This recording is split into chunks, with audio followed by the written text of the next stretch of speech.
Next video में मैंने calculate करना बताया था पिछली वीडियो में। अच्छी वीडियो में इसका सैंपल दिखाते हैं। चलिए बहुत ही अच्छा डेमो देते हैं, वीडियो पूरा देखिए। आपको क्या करना है, आपको मैं बताना चाहता हूँ कि मान लो आपने एक स्लैब डाला, स्लैब की ये लंबाई चौड़ाई सारी चीज़ आपको पता है, मुझे नहीं पता है, लेकिन मैं यहाँ पर दिखा रहा हूँ। ठीक है, ये आपका स्लैब है, इसकी लंबाई मान लो यहाँ से यहाँ तक, ये यहाँ से लेके यहाँ तक होगी 10 मीटर। ठीक है, ये आपने स्लैब डाला कितने का, इसे बोलते हैं 4 इंची, यानी 10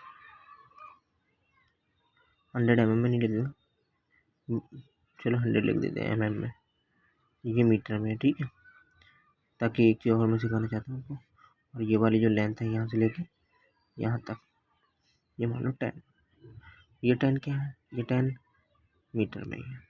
चलो, तो ये तो वैल्यू मीटर में, ये mm में है, बस यहीं पे प्रॉब्लम हो सकती है। तो आपको करना क्या है, सबको पहले मीटर में कर लो, 10 मीटर में।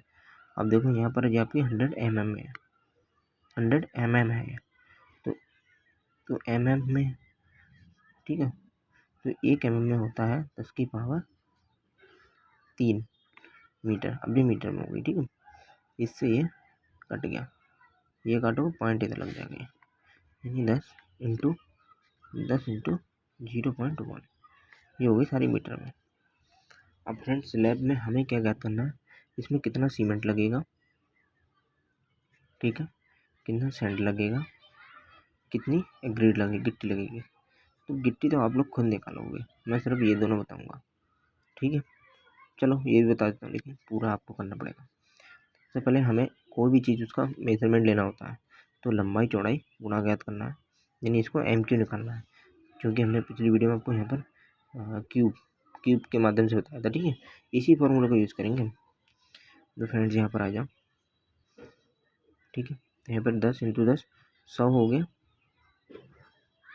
और ये 0.10, जब इससे हम इसकी मल्टीप्लाई करेंगे तो ये क्या हो जाएगा, ये 0.1 इधर आ जाएगा, यानी 10 MQ आ गया निकल के। इतना आप सब लोग कर लेंगे, बहुत सिंपल कैलकुलेशन है, कर लिया। तो अब यहाँ पर हम 10 MQ के लिए निकालना है।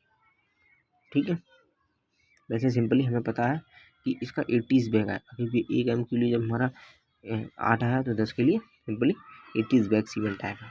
यहाँ पर आपने कैलकुलेट कर लिया डायरेक्टली।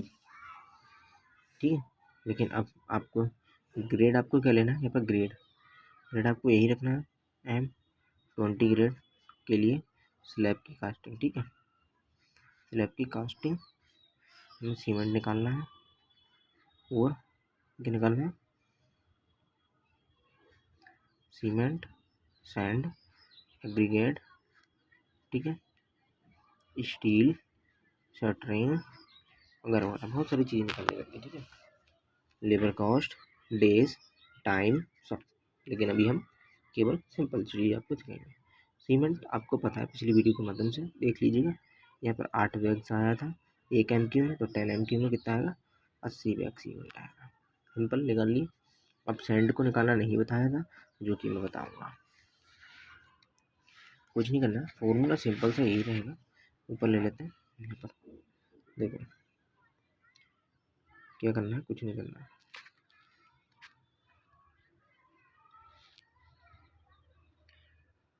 M20 इसमें आपको याद रखना है 1.5 इंटू 3, इसका निकल के आया था 5.5।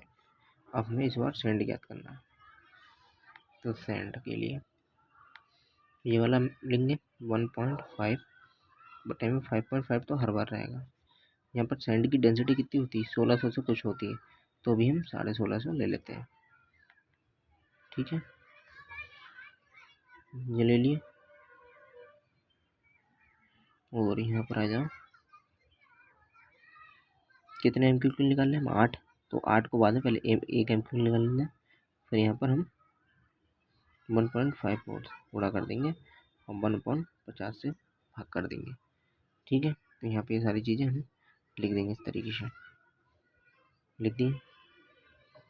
अब यहाँ पर हमारा सेंड कैलकुलेट, यहाँ 50 नहीं लिखेंगे क्योंकि वरना 50 में आ जाएगा। ठीक है, यहाँ पे कुछ नहीं लिखेंगे।